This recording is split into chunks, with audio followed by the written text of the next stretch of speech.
Desember 2025 secara resmi menerapkan regulasi anti-deforestasi. Larangan ekspor komoditas kelapa sawit yang diatur dalam Undang-Undang Deforestasi Uni Eropa juga mendapat dukungan dari Perkumpulan Forum Petani Kelapa Sawit Jaya Indonesia atau POPSI. Kita akan awali dengan informasi pertama. Pemerintah bersyukur penolakan pada kebijakan European Union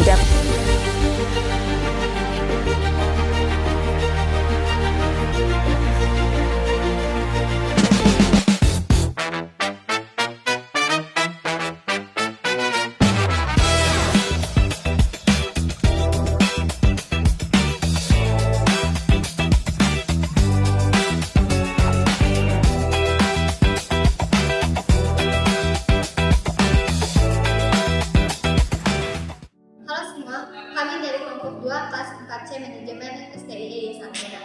Hari ini kami akan membedah isu besar dalam perdagangan internasional, European Union Deforestation Regulation atau EUDR. Regulasi ini bukan sekedar aturan lingkungan, tapi standar baru yang mengharuskan produk ekspor kita seperti sawit, kopi, dan karet bebas deforestasi setelah tahun 2020. Jika kita gagal menyediakan data geolokasi dan sistem due diligence yang transparan, pasar Eropa akan tertutup bagi kita. Mari kita lihat bagaimana para pemangku kepentingan merespon tantangan ini.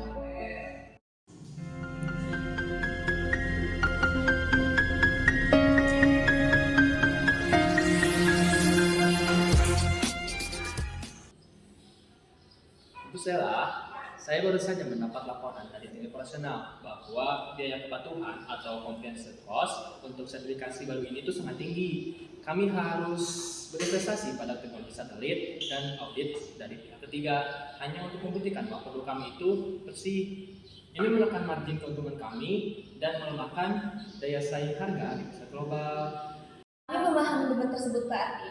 EUDR ini memang berfungsi sebagai hambatan non-tarif atau non-tarif barrier yang sangat ketat. Namun, pemerintah tidak tinggal diam. Kami sedang mempercepat integrasi data melalui One Police agar legalitas lahan Anda memiliki basis yang kuat. Kami juga sedang berdiplomasi agar sertifikasi nasional kita seperti SPO dan SPLK yang diakui oleh Uni Eropa supaya tidak ada senarai ganda. Tapi kita harus jujur Pak, Bu, selama ini rantai pasar kita memang kurang transparan. EUDR ini adalah cambukan agar Indonesia benar-benar bertransformasi menuju ekonomi hijau. Jika kita berhasil, produk Indonesia bukan lagi soal murah, tapi juga soal kualitas dan berkelanjutan. Itulah keunggulan kompetitif dari masa depan. Betul, tapi transformasinya itu tidak bisa instan. Jika pasar utama kita hilang sekarang karena regulasi ini, ekonomi nasional juga akan goyah, mengingat besarnya kontribusi devisa dari sektor ini. Mari Bu, saya lanjutkan.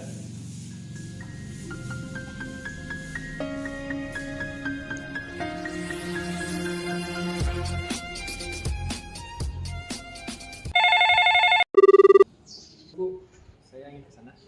Oh iya, silakan. Oke.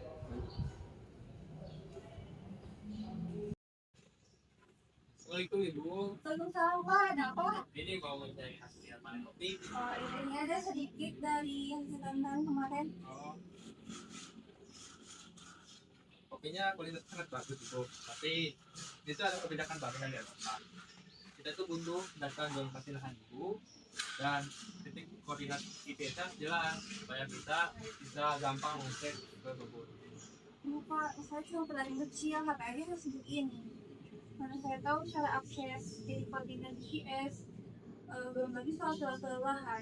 Masih banyak dari kami yang masih belum punya sertifikat lahan, Pak. Kalau misalkan Bapak cuma mau dari yang punya data lengkap, gimana kami, Pak? Ini akan tertinggi dari pasar. Inilah masalahnya. Terjadi risiko eksklusi sistemik, yang mana perusahaan besar akan cenderung memilih pasokan yang sudah aman secara administratif, sehingga para petani kecil yang jumlahnya jutaan ini akan terancam kehilangan mata pencariannya.